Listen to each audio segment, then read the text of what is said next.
बोला हीरो लोग से ज्यादा है तो सोमला कोतारा। अच्छा जिलोगे में ओइला करम लगता। सही में मारी ले लो राजा जी चिलो वाला दम बम बम लगता।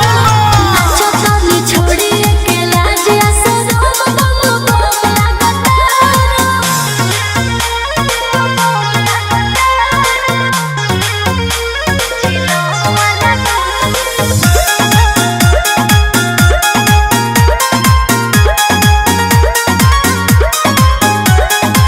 तोहरा पयावे न कवनो मलाम कहब सोना के हमरा रखी सनम कहब की बाबा ध्यान रखिया।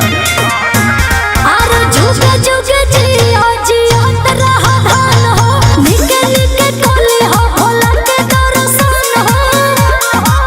कि जधिलो तब तक कहब नरम लागो तारा।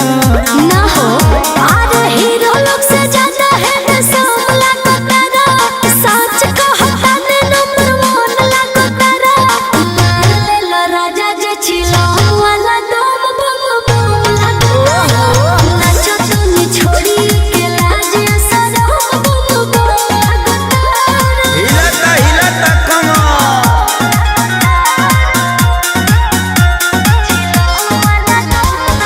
Music by Arya Sharma।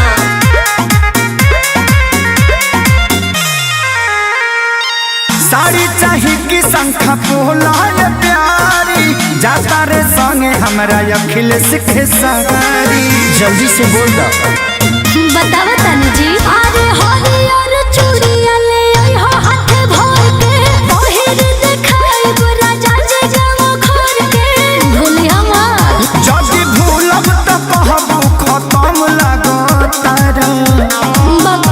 अरे हीरो लोग से ज्यादा है सोमला कोतारा। अच्छा। सभा का से हट के सोमला कोतारा। Love you। मारी ला लो राजा जे छिलो वाला दम बम बम लगतारा।